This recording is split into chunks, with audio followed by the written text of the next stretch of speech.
Any chef will tell you the secret to a good recipe is working with great ingredients.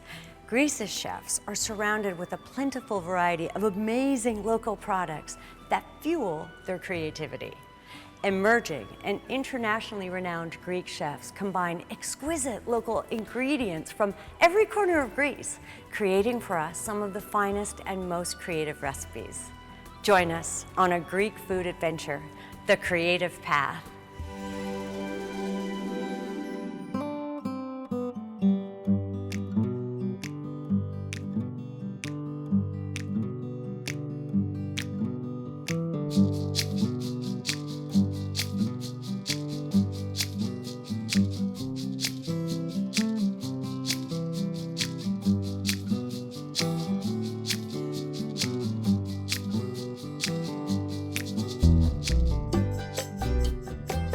Η παράδοση είναι εξαιρετικά σημαντική στην εξέλιξη μιας τοπικής γαστρονομίας.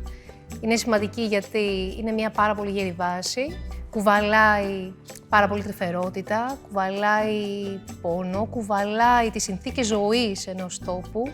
Η παράδοση είναι πολιτισμός και ακριβώς γι' αυτό το λόγο είναι εξαιρετικά σημαντική. Είμαι η Σταυριάννη Ζερβακάκου και θα σας φτιάξω ένα πολύ αγαπημένο μου πιάτο. Θα σας κάνω φασολάκια λαδερά με ξερά βερίκοκα και ένα πολύ ωραίο πιστοποιημένο τυρί από την Go, το κρασοτήρι.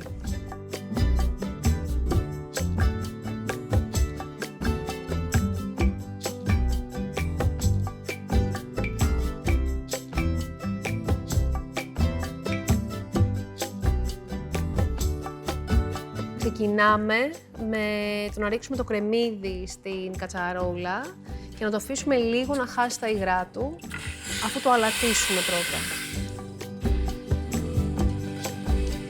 Αφού φύγουν τα περισσότερα υγρά, τότε θα προσθέσουμε λίγο ελαιόλαδο, το κίμινο, τη δάφνη, το καρδάμομο,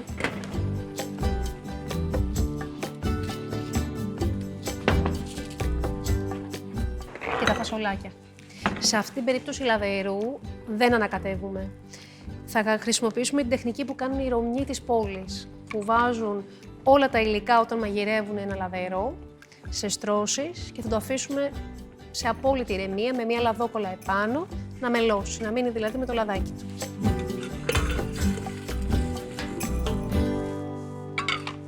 Τα βερίκοκα, επειδή είναι μαλακά, δεν χρειάζεται να τα βάλουμε από την αρχή. Θα τα βάλουμε λίγο πριν γίνει το φαγητό, έτσι ώστε να ενσωματωθούν και αυτά με τη σάλτσα και να συμβάλλουν στο να γίνει γλυκόξυνο. Δεν θα χρησιμοποιήσουμε νερό για τη συνταγή αυτή, θα χρησιμοποιήσουμε γλυκιά μαυροδάφνη, η οποία θα δώσει ένταση και γλύκα στη σάλτσα και θα ταιριάξει πάρα πολύ ωραία με το τυρί, χυμό πορτοκαλιού.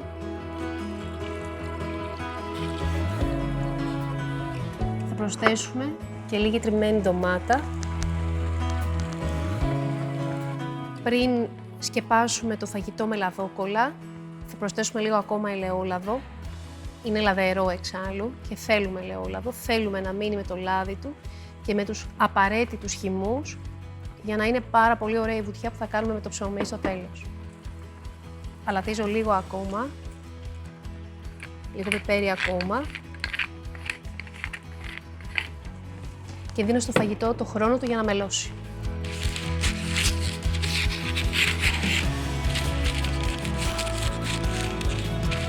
Κάνω στο κέντρο μία τρύπα για να φεύγουν οι υδατμοί και εφαρμόζω τη λαδόκολλα πάνω στην επιφάνεια του φαγητού.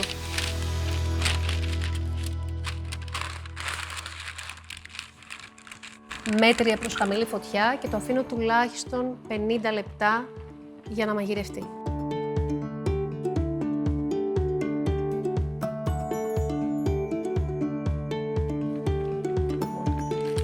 Το φαγητό έχει μελώσει και είναι η κατάλληλη στιγμή για να ρίξουμε τα ξερά βερίκοκα, τα οποία κόβουμε σε λίγο μικρότερα κομμάτια, για να μην είναι μεγάλη ένταση της γλύκας όταν έρθει στο στόμα το βερίκοκο.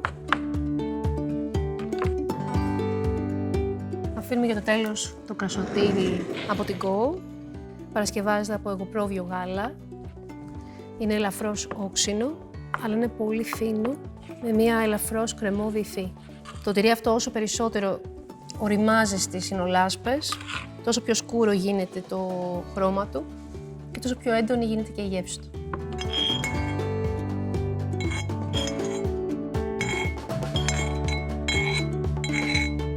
Με το κουτάλι πάρα πολύ ευγενικά και πολύ ελαφριά σκορπίζω και κατανέμω το τυρί και μετά σύω απαλά την κατσαρόλα.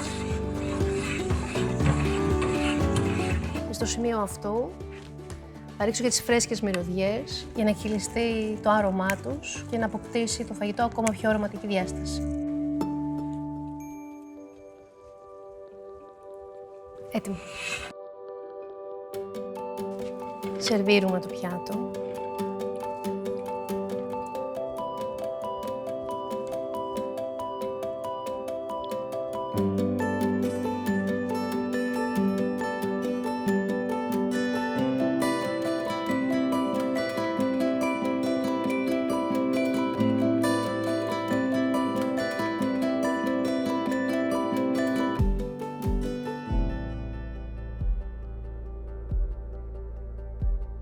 Και είναι έτοιμο.